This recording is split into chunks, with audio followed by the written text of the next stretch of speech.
Police میں خوش آمدید. میں ہوں گوہر ارشاد. میں ہوں شرزیل ارشاد. اور میں ہوں ماہرخ شہریار. ناظرین، یاران جہاں کہتے ہیں کشمیر ہے جنت، جنت کسی کافر کو ملی ہے نہ ملے گی. کشمیر اور پاکستان یکجان دو قالب.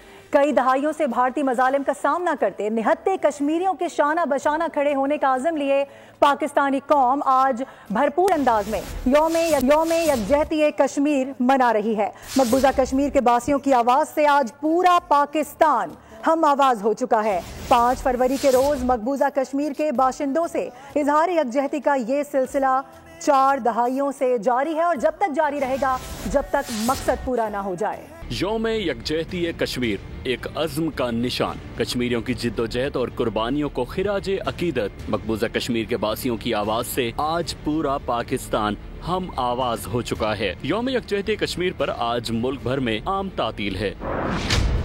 5 فروری کے روز مقبوضہ کشمیر کے باشندوں سے اظہار یکجہتی کا یہ سلسلہ 4 دہائیوں سے جاری ہے. سب سے پہلے یہ دن ذوالفقار علی بھٹو کے دور میں 28 فروری 1975 کو منایا گیا. اس کا مقصد شیخ عبداللہ اور اندرا گاندھی کے کٹ پتلی حکومت بنانے کے معاہدے کے خلاف احتجاج تھا. بعد ازاں 1990 میں پاکستان کی سیاسی قیادت نے ہم آواز ہو کر 5 فروری کو یوم یکجہتی کشمیر قرار دیا.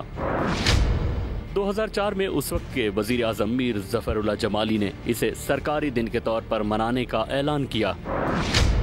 آج 5 فروری کا دن جموں و کشمیر کو استصواب رائے کے ذریعے آزادی دلانے کے لیے پاکستان کے عزم کا نشان بن چکا ہے. پاکستان سمیت دنیا میں بسنے والے پاکستانی بلا تخصیص سیاسی وابستگی بھارت کے خلاف سڑکوں پر نکلتے ہیں اور اقوام عالم کو بھارتی مظالم اور اقوام متحدہ کا استصواب رائے کا وعدہ یاد دلایا جاتا ہے. سبسکرائب کریں اور بیل دبائیں تاکہ کوئی خبر رہ نہ جائے.